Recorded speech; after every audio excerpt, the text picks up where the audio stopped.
মাটিত শুলেই পোৱা যায় এই ৮ প্ৰকাৰৰ বেমাৰৰ পৰা মুক্তি। জানি লওক এই নজনা কথা। আজিও শুই থকাৰ সন্দৰ্ভত বহুতৰে মাজত এক দ্বিধাদ্বন্দ্বৰ সৃষ্টি হৈছে যে বিছনাত শুই থকাটোৱেই ভাল নে মাটিত শুই থকাটোৱেই ভাল। একেদৰে বহুতে ডাঠ বিছনাত শুবলৈ পছন্দ কৰে, আনহাতে কিছুমানে বিশ্বাস কৰে যে তেওঁলোকে কেৱল পাতল বিছনাতহে শুব লাগে। যদি আপুনিও জানিব বিচাৰে যে টোপনিৰ সৰ্বোত্তম উপায় কি, গতিকে চিন্তা নকৰিব, আমি আপোনাৰ অসুবিধাবোৰ সহজ কৰি দিম। ইয়াৰ বাবে বিছনাৰ সলনি তলৰ মাটিত শুব লাগে। হয়, আপুনি ঠিকেই শুনিছে, কাৰণ মাটিত শুই থাকিলেই বহু উপকাৰ পোৱা যায়। অৱশ্যে মাটিত শুই থকাৰ সময়তো অতি পাতল চাদৰ এখন পাৰি শুব লাগে। এই লেখাটোত আমি তলত মাটিত শুই থকা উপকাৰিতাৰ বিষয়ে কৈছোঁ। শুদ্ধ শাৰীৰিক গঠন। আপুনি জানি আচৰিত হ'ব যে বেয়াকৈ টোপনি গ'লে আপোনাৰ শাৰীৰিক ৰূপো নষ্ট হ'ব পাৰে। গতিকে মাটিত শুব। যেতিয়া আপুনি মাটিত শুই থাকে তেতিয়া আপোনাৰ পেশীবোৰৰ ওপৰত কোনো অতিৰিক্ত চাপ নাথাকে। লগতে হাড়বোৰ সম্পূৰ্ণ স্বাভাৱিক অৱস্থাত থাকে, যাৰ বাবে আপোনাৰ শৰীৰৰ ভংগীমা ভাল হৈ থাকে। হাড়ৰ গঠন উন্নত কৰা। যদি আপোনাৰ হাড় বা গাঁঠিত কোনো আঘাত হয় তেন্তে আৰোগ্যৰ সময়ছোৱাত তলৰ মাটিত শুই থকাটো আপোনাৰ বাবে অতি উপকাৰী বুলি প্ৰমাণিত হ'ব পাৰে। তললৈ শুই থাকিলে বেকা হাড়বোৰ সম্পূৰ্ণ স্বাভাৱিক অৱস্থাত আহি সঠিক দিশত বৃদ্ধি পায়। যদিও এই প্ৰক্ৰিয়াটো অতি লেহেমীয়া, কিন্তু দীৰ্ঘম্যাদীভাৱে আপোনাৰ বাবে ই অতিকৈ উপকাৰী। মেৰুদণ্ডৰ বাবে উপকাৰী।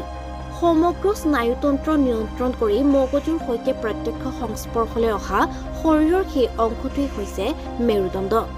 তললৈ শুই থাকিলে আপোনাৰ মেৰুদণ্ড অতি পোন হৈ থাকে আৰু ইয়াৰ ওপৰত চাপো বহুত কম হয়, যাৰ বাবে আপোনাৰ মেৰুদণ্ডৰ সৈতে জড়িত কোনো সমস্যা নহয়।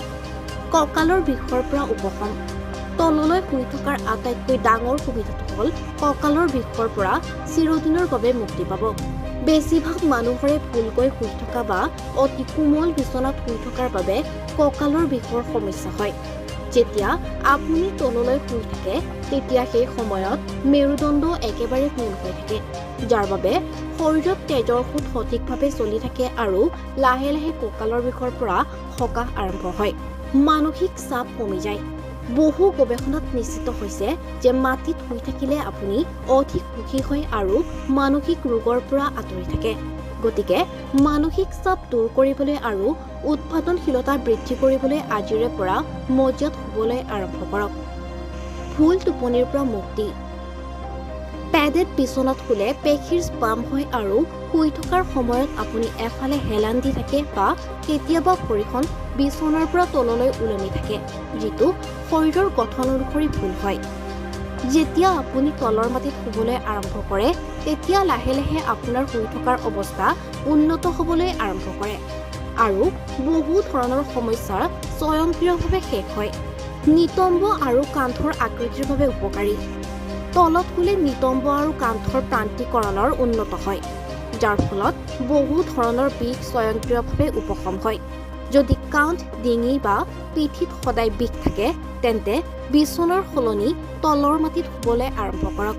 কেইদিনমানৰ ভিতৰতেই আপুনি এই সকলো ধৰণৰ বিষৰ পৰা মুক্তি পাব। Bureau' report, the News hour.